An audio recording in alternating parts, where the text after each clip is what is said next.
அஸ்ஸலாமு அலைக்கும். 1/2 kilo mutton எடுத்திருக்கேன். மட்டன் குழம்பு வைக்கிறேன். 4 வெங்காயம், 3 தக்காளி, தேவையான மிளகாத்தூள், மஞ்சத்தூள், உப்பு, எண்ணெய் தேவையான அளவு. வாங்க பார்க்கலாம் எப்படி சமைக்கணும்னு. குக்கர் வச்சிட்டேன். தேவையான அளவு எண்ணெய் எடுக்கிறேன்.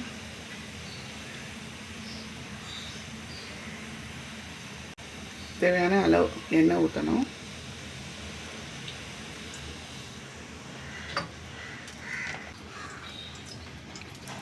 எண்ணெய் நல்லா காஞ்சிடுச்சு. இப்போ வெங்காயம் சேர்க்க போகிறேன்.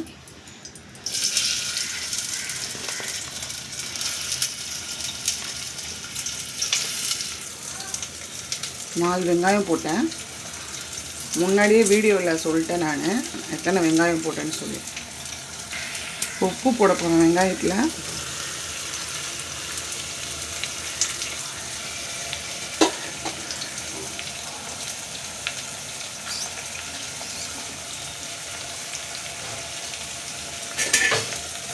கலந்து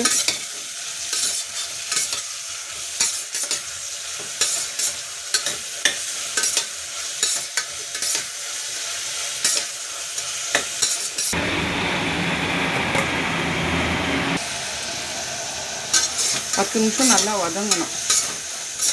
வெங்காயம் கலர் மாறணும் ப்ரௌனிஷாக.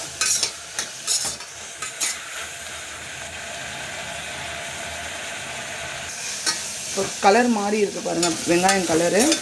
இந்த டைமில் இஞ்சி பூண்டு பேஸ்ட்டை சேர்த்துக்கலாம். தேவையான அளவு. நான் 1/2 கிலோ மட்டன் எடுத்திருக்கேன். அதுக்கு என்ன தேவையோ அது போட்டுக்கலாம். எனக்கு போதும் இது.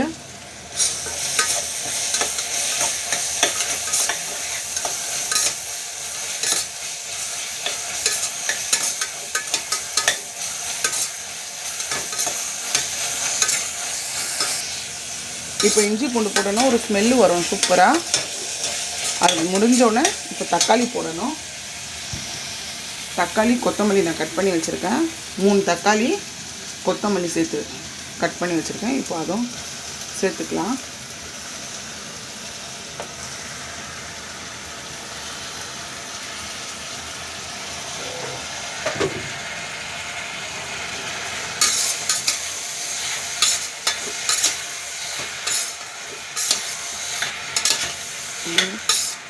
நல்லா இப்படி கலந்து விடணும். இல்லைன்னா வதங்காது.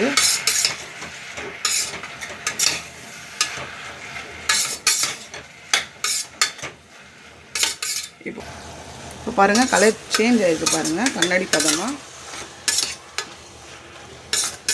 இப்போ இந்த டைம்லேயே மட்டன் சேர்த்துக்கலாம். மட்டன் 1/2 கிலோ எடுத்திருக்கேன் நான். கழுவி முன்னாடியே வச்சிட்டேன் நான் எல்லாத்தையும்.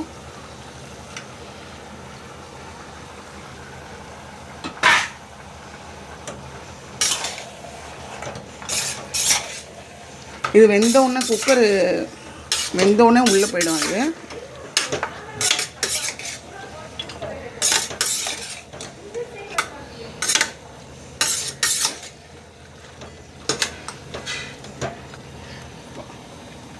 இப்போ பாருங்கள் இஞ்சி பூண்டு அதெல்லாம் போட்டோன்னே கறி போட்டோன்னே நல்லா கொஞ்சம் 2 நிமிஷம் இருந்தோன்னா மிளகாத்தூள் மஞ்சத்தூள் போட்டு குக்கர் மூடி விட்டுடணும். பாருங்கள் மஞ்சத்தூள் மிளகாத்தூள் எடுத்து வச்சுருக்கேன் தேவையான அளவு. நம்மளுக்கு எவ்வளோ காரம் வேணுமோ அவ்வளோ போட்டால் போதும். வீட்டில் அரைச்ச மிளகாத்தூள் எல்லாம் கலந்து தான் அரைச்சிருப்பேன் நான். மிளகா, தனியா, சீரகம், மிளகு எல்லாம் போட்டு கலந்து அரைச்சிருப்பேன். மஞ்சத்தூள் தனியாக தேவையான அளவு நம்மளுக்கு என்ன காரம் தேவையோ அது போடலாம். கலந்துக்கலாமா? வாங்க பார்க்கலாம்.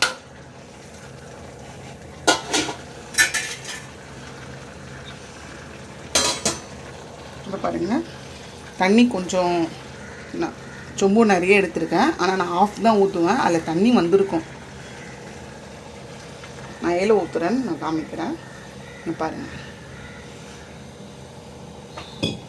இப்போ காரம் உப்பெல்லாம் கரெக்டாக இருக்கான்னு கலந்து ஒரு வாட்டி பார்த்துட்டு குக்கர் மூடிட்டேன். முடிஞ்சிச்சு. அப்புறம் தேங்காய், முருங்காய், உருளைக்கிழங்கு போடணும். புளி கொஞ்சோண்டு ஊற வச்சுருக்கேன். அது கலந்து போடணும். அதெல்லாம் முடிஞ்சிச்சு பாருங்கள். இப்போ குக்கர் மூடி விடணுங்க. கறி வேகணும். ஒரு 4 விசில் வச்சா வெந்துடும் கறி.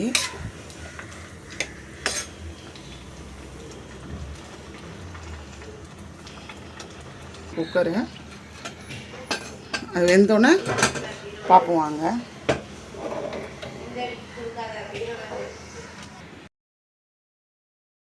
தேவையான அளவு தேங்காய் அரை மூடி எடுத்திருக்கேன். இப்போ கட் பண்ணி அது வெந்தோடனே அதில் கலந்துக்கணும். நான்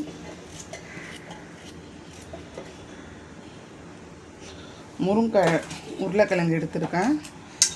தேங்காய் அரைச்சி முருங்கைக்காய் உருளைக்கிழங்கு புளி இதில் ஊற வச்சுருக்கேன். புளி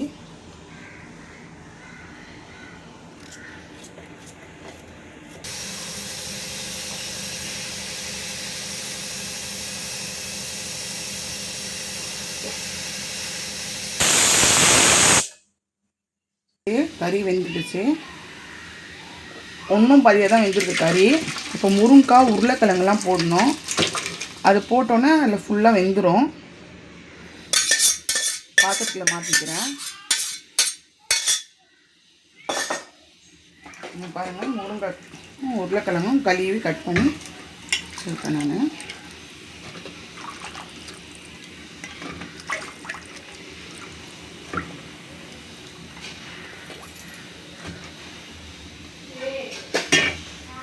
தேவையான அளவு தேங்காய் அரை மூடி கட் பண்ணி அரைச்சிருக்கேன். கொஞ்சோண்டு தண்ணி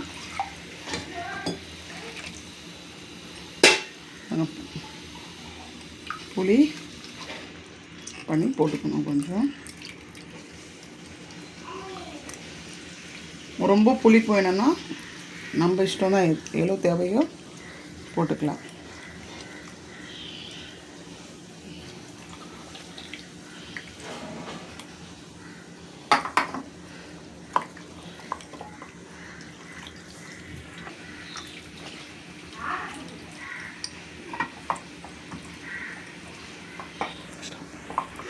அவ்வளோதான், புளி கரைச்சி ஊற்றிட்டேன்.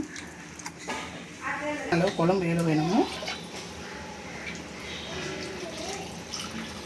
அவ்வளோதான். ரொம்ப தண்ணியாகவும் இருக்காது. தேங்காய்லாம் கலரணும்ல, இன்னும் கொதிக்கணும். குழம்பு வேகணும். உப்பு காரம்லாம் கரெக்டாக இருக்கான்னு ஒரு வாட்டி கலந்து பார்த்துக்கலாம். எல்லாம் கரெக்டாக இருக்குது. இப்போ கொதிச்சுட்டா கொஞ்சம் கெட்டியாக ஆகிடும். ஆஃப் பண்ணிட்டா முடிஞ்சிச்சுக்க. இதுதான் ரெசிபி. பாருங்கள், மட்டனு, முருங்கைக்காய், உருளைக்கிழங்கு உள்ளே போயிடுச்சு. இந்த உருளைக்கிழங்கு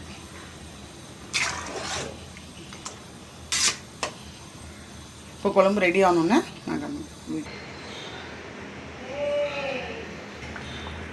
குழம்பு நல்லா கொதிக்குது பாருங்கள். முருங்கைக்காய் உருளைக்கிழங்கு நல்லா வெந்தோடனே கேஸ் சுவிட்ச் ஆஃப் பண்ணிடுங்க. அவ்வளோதான், முடிஞ்சிச்சு.